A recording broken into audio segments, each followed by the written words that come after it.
奪われた魔力が戻ったわけでもない。たとえ私が倒れたと。美しき剣を振るう者よ。 Last time on the Eminence in Shadow, our main character Sid was isekai'd into a fantasy world. From there, despite being the strongest, he decided to hide as a side character and bide his time in order to become even more powerful.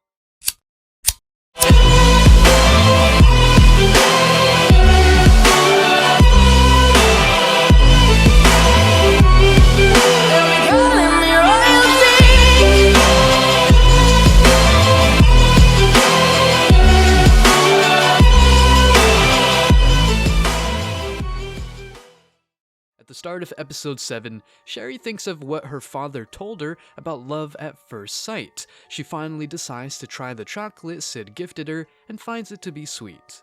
Nu disguises as a student and informs Sid of a powerful brainwashing affecting the man they caught. She also reveals the presence of a named first child in the royal capital. Despite Nu's explanation, Sid is preoccupied with thoughts of Scale signing him up for a fencing tournament. At the tournament, Sid fakes his defeat to Student Council President Rose Oriana by coughing fake blood and showing a secret technique. Despite his fake loss, Sid is determined to continue the fight and show off his remaining techniques. However, the judge intervenes and declares the fight over, announcing Oriana as the winner. Sid protests but is carried out as he lost too much blood. After the fight, Sid is approached by Sherry, who expresses her admiration for his impressive skills. She offers him cookies as a token of appreciation and suggests they start as friends. Sid accepts but is unsure about her intentions. Her father joins them for a small talk, but Sid leaves early, citing his injuries as an excuse. Sherry, consumed by thoughts of Sid, decides to visit him. She confides in Alexia, who reveals that she and Sid were never actually dating, but just pretending for certain reasons. Upon learning this, Sherry is overjoyed and leaves in high spirits. However, Alexia is left frustrated. 5 days pass and Sid returns to school, sensing a shift in the air as classmates seem friendlier. Oriana arrives, announcing the student council election. At the same moment, a masked member of the cult initiates their plan by creating a barrier around the school. But only Sid detects it. As Alexia rejoins the school, she discovers the closed gate and a dead guard. Magic becomes inaccessible to Sid, and Oriana, as men claiming to be from Shadow Garden, storm the room and reveal their takeover of the academy. However, their magic abilities prove far stronger as they easily break Oriana's sword. As they threaten Rose Oriana's life, Sid sacrifices himself, pushing her out of harm's way and taking the fatal blow. He falls to the ground, covered in blood.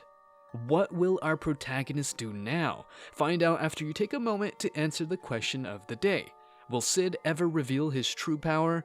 Comment down below for a chance to be shouted out. Now, back to the video. With newfound determination, Rose begins to question her beliefs about love and sacrifice. She ponders why Sid would give his life for her and concludes that it must be love that drove him. In the meantime, the terrorists round up all the students and move them to the auditorium. As Rose is lost in her thoughts, Sid suddenly stirs and begins hitting his chest. He revives himself through a secret technique where he stops his heart for 10 minutes, but maintains regular blood flow to his brain. Although his magic is still blocked, he can use it by narrowing it down to threads.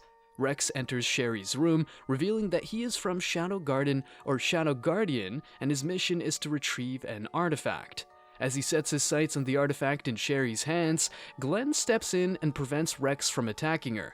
Impressed by Glenn's strength without magic, Rex explains that it's easy when his opponent is weaker.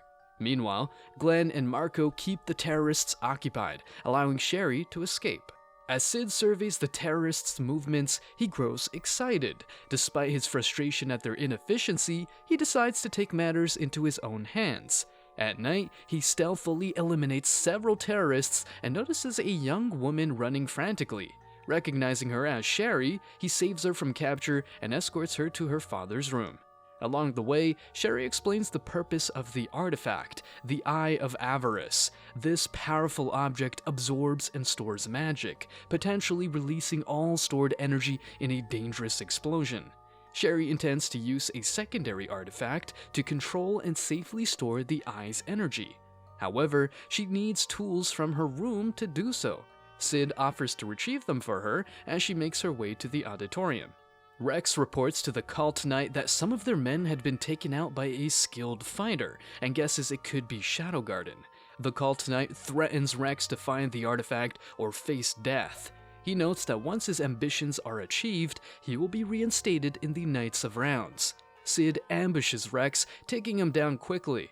Assuming Sid has an artifact, Rex creates a net, but Sid quickly gets inside. Sid defeats Rex in a classroom filled with dead terrorists. Nu finds the dead bodies of Glenn and Marco, but Marco is alive but unconscious. Sid arrives, looking for Sherry's tool to fine-tune an artifact. Nu explains that Shadow Garden has infiltrated the academy, but they can't use magic yet. Only the 7 shadows have that ability, with only Gamma currently in the capital. Nu can only use half her power. Sid obtains the tools and brings them to Sherry. She starts fine-tuning the artifact, aiming to neutralize the Eye of Avarice, which is absorbing their magic. Without magic, Iris is confined to the academy's outskirts. Meanwhile, Sherry perfects the artifact and heads into the tunnels, remembering the death of her mother, who was a great researcher. Lutheran comforted her and offered to raise her, which drives her to repay him. Sid allows her to go alone. Sherry reaches the auditorium, activates her artifact, and disables the magic blocking field. As the students regain their magic, Rose attacks one of the terrorists and the students join in. Shadow Garden members, including Sid, launch a full-scale attack on the terrorists. The cult knight escapes, but triggers a system that causes the academy to burn.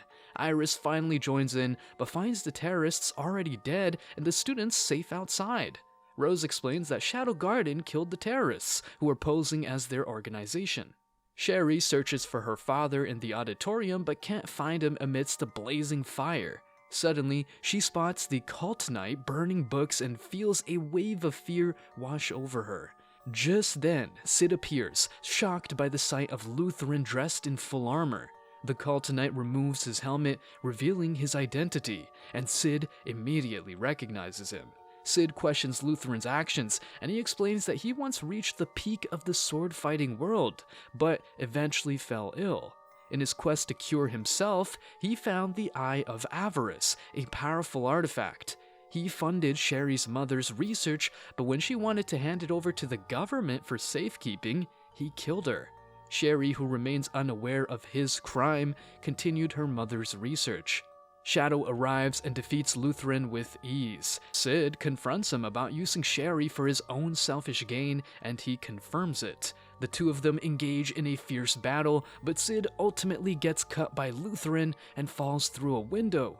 Shadow steps in and is not impressed by Lutheran's newfound strength from the Eye of Avarice. Lutheran explains that he has made sure the Shadow Garden will be blamed for the chaos, but Shadow finds this amusing, stating that his organization is not bound by good or evil and will continue on its path.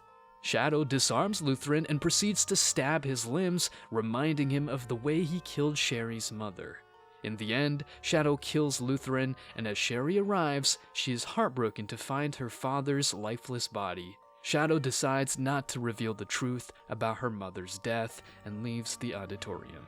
Shadow is labeled as an enemy to the kingdom and is wanted for mass murder, kidnapping, arson, and robbery. When Gamma informs Alpha of Shadow's willingness to accept the blame for his actions, Alpha realizes that Shadow does not share their sense of righteousness. In order to live up to his expectations, she orders Gamma to gather the 7 shadows. As the academy closes for an early summer break, Sherry thanks Sid for his assistance and shares her plans to study abroad in Laugus. Despite wishing to get to know Sid better, she has no reason to stay and feels the need to take action with her limited knowledge. When asked what she needs to do, she keeps it a secret. What a surprising turn of events! What plans does Shadow have up his sleeve? What was Sherry's secret? Find out on our next recap of the Eminence in Shadow.